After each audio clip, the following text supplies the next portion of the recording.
প্রতিষ্ঠান প্রধানদের কড়া বার্তা এনটিআরসি এর চেয়ারম্যান। এখন প্রতিষ্ঠান প্রধানদের অর্থাৎ হচ্ছে একটি শিক্ষা প্রতিষ্ঠানের যে প্রধানরা আছেন অর্থাৎ প্রধান শিক্ষক, ওনাদেরকে উদ্দেশ্য করে কড়া বার্তা দিয়েছেন এনটিআরসি এর চেয়ারম্যান। এখন এখানে বলা হয়েছে যে বেসরকারি শিক্ষা প্রতিষ্ঠানের ষষ্ঠ গণবিজ্ঞপ্তি সুপারিশে শিক্ষকদের যোগদান এবং এমপিওভুক্ত হয়রানি না করায় কড়া বার্তা দিয়েছেন বেসরকারি শিক্ষক নিবন্ধন ও প্রত্যয়ন কর্তৃপক্ষের এনটিআরসির চেয়ারম্যান জনাব আমিনুল ইসলাম। এখন উনি হচ্ছে মঙ্গলবারের একটি অনুষ্ঠান হয়েছিল, যেটি হচ্ছে এই অনুষ্ঠান কর্মশালা আয়োজন করা হয়েছিল। সেখানে উনি বলেছেন যে এনটিআরসি চেয়ারম্যান বলেন যে ষষ্ঠ গণবিজ্ঞপ্তিতে যোগদান করতে গিয়ে অনেকে নানাভাবে হয়রানির শিকার হচ্ছেন। বিষয়গুলো নিয়ে আমাদের কাছে অভিযোগ আসছে।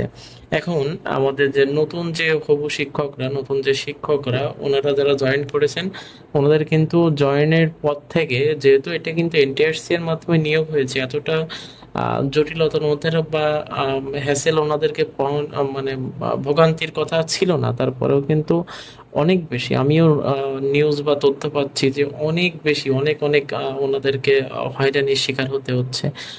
জয়েনিং এর ক্ষেত্রে যদি প্রতিষ্ঠান প্রদান খুব ভালো না হয়, সেক্ষেত্রে ওনাদেরকে জয়েনিং এর সময় কিছু টাকা পয়সা চাওয়ার বিষয়টা হচ্ছে।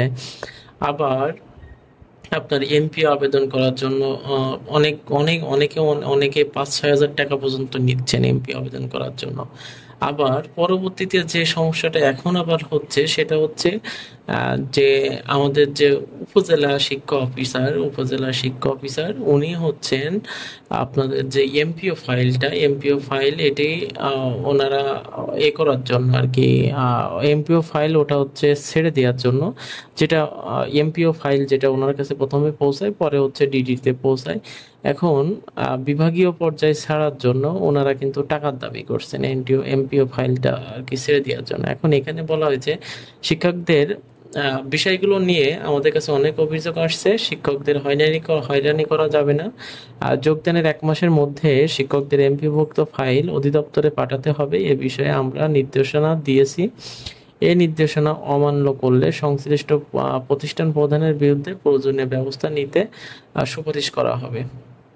এখন যদি আপনারা নতুন যে শিক্ষকরা আপনারা জয়েন করেছেন, এখানে আপনাদেরকে একটু বলি, যদি আপনাদের প্রধান শিক্ষক যদি টাকা চাই বা উপজেলা মাধ্যমিক অফিসার যিনি আছেন উনি যদি আপনাদের এমপিও ফাইল ছেড়ে দেওয়ার জন্য বা এমপিও আবেদনটি সঠিকভাবে পরিচালনা করার জন্য যদি টাকার দাবি করে, সেক্ষেত্রে আপনারা সরাসরি এনটিআরসি অফিসে একটি অভিযোগপত্র জমা দেন।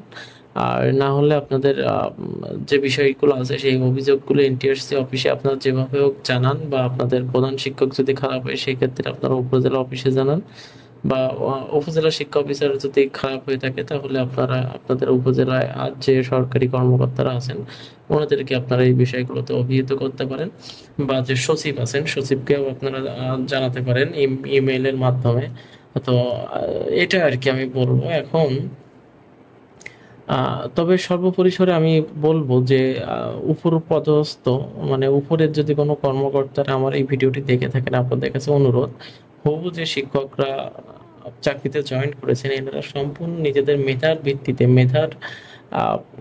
মেধা খাটিয়ে এনারা হচ্ছে পরীক্ষা দিয়ে উত্তীর্ণ হয়ে যেহেতু এনারা চাকরিতে জয়েন করছেন, সেক্ষেত্রে এদের কাছ থেকে আপনারা অবৈধ কোনো টাকা চাইবেন না। দেখেন, আজকে আপনারা অবৈধ টাকা চাইলে ওনারা শুরুতেই যদি দেখে যে এখনো দুর্নীতি চলছে, এখনো যদি এই শিক্ষা কার্যক্রমের ভিতরেই যদি দুর্নীতি থেকে থাকে, ওনাদের মনের ভিতরেও ওনাদের যে চিন্তাধারা, ওনাদের যে মানসিকতা সেটা কিন্তু পরিবর্তন হয়ে যাবে। তো আপনাদের কাছে আমি অনুরোধ করব, আপনারা প্লিজ কেউ হচ্ছে কারো কাছে টাকা দাবি করবেন না, কারণ ওনারা লিগাল ওয়েতে কাজ করছেন, তাহলে কেন আপনারা আনলিগাল ওয়েতে ওনাদের কাছে টাকা দাবি করবেন? তো সর্বপরিসরে এতটুকুই ছিল আজকে আমার ভিডিও। আপনারা নতুন হয়ে থাকলে, আমার ইউটিউব পেজে নতুন হয়ে থাকলে অবশ্যই সাবস্ক্রাইব করবেন। ধন্যবাদ।